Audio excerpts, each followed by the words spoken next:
too hard. That we were traveling mountains just to find an honest.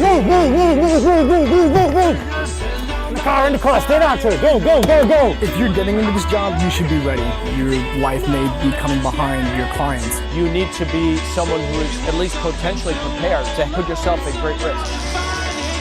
A lot of times when you say bodyguard, people think of somebody who's enormous, but this is a thinking person's game. Being able to maintain calm in all sorts of situations, think on your feet and adapt to change constantly.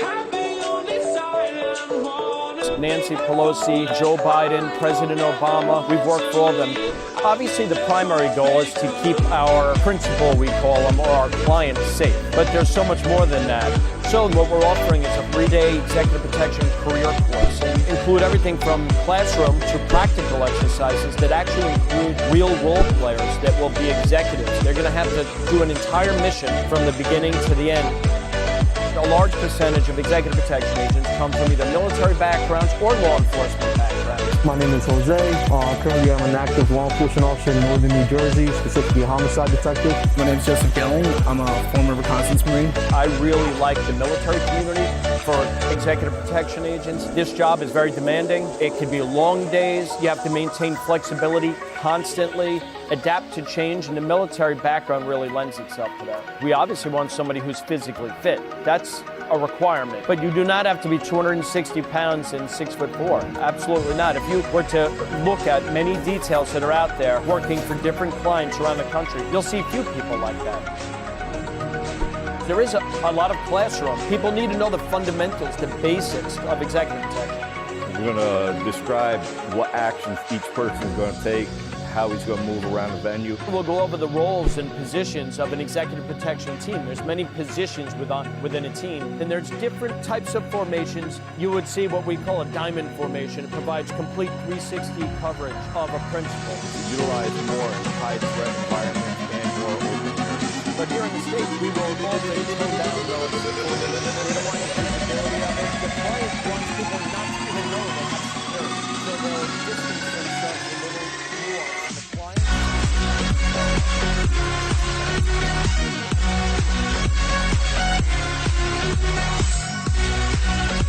With any family, if you don't walk, don't be heard. Normally, you're flying a wall. Let's just say we're walking from point A to point B, and we mess up the formation. He doesn't know what that formation is. You just got to be seamless. We're going to be practicing arrivals and departures, storm side drops and pickups. You go to the door to crack it. The minute he's cracking the door, that's when you step in over here. When they're exiting that vehicle or exiting a venue and getting into a vehicle, that is definitely one of the most vulnerable parts of the work we do. You're going to be like, sir, can you follow me? Now you lead, you flow behind them. You're the primary now. Now you have like a 3-man detail covering the principal. In our training scenarios, I will be playing the adversary or bad guy, and I will be using this weapon. They're very realistic. It actually sounds real, and it actually looks real. The only difference is this little orange tip that signifies that it's a toy. The next scenario, we have the team bringing up our VIP. He's got a little lecture he's going to be giving in front of a crowd of people.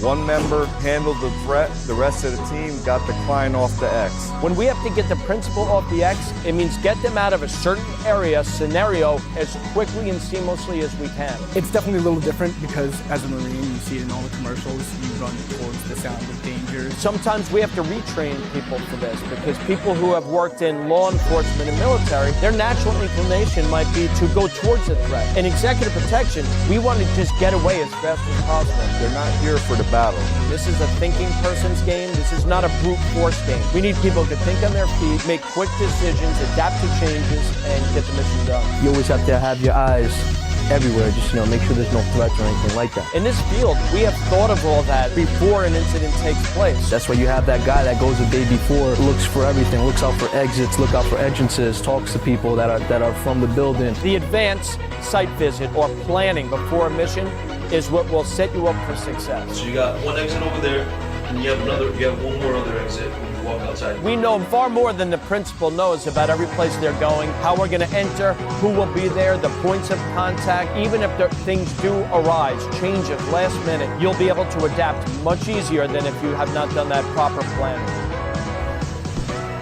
Final culminating practical exercise is critical because we get to see all the skills they learned during the course in play, and I have all my instructors monitoring them from a distance. The weather is a little rainy, but if you like rain, you're going to be getting in this first vehicle. So we're going to basically walk them right up front, put them right into the vehicle, seat them, let them know we're going next. That's if you lose anything. Their schedules are often very demanding. Not only their minutes and hours, their seconds are worth a lot of money. So it's our job to make sure they get where they're going safely and in a timely manner. They're pulling away, you lost them at the light, but it's like they're still going to make sure they get to where they need to be. Nothing is ever going to happen on any planet. You need to be able to adapt and have contingency for each and every planet course of action.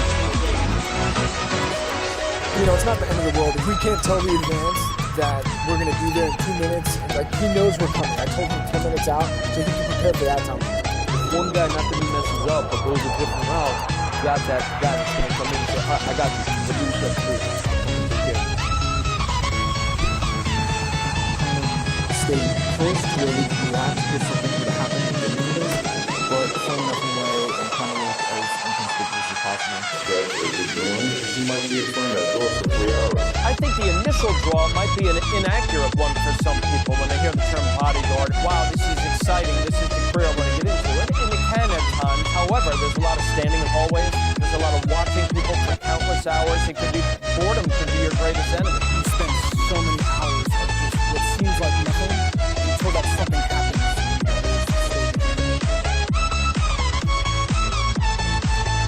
I did not know this did this last time. In fact, professional and thorough throughout every single step. They were 5 steps ahead of us. Show me all the places I've never known. I thought today went great. Exercise from beginning to end.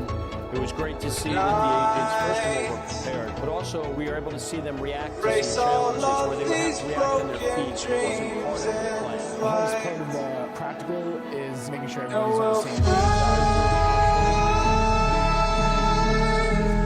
Down pretty well. In this exact course, there's another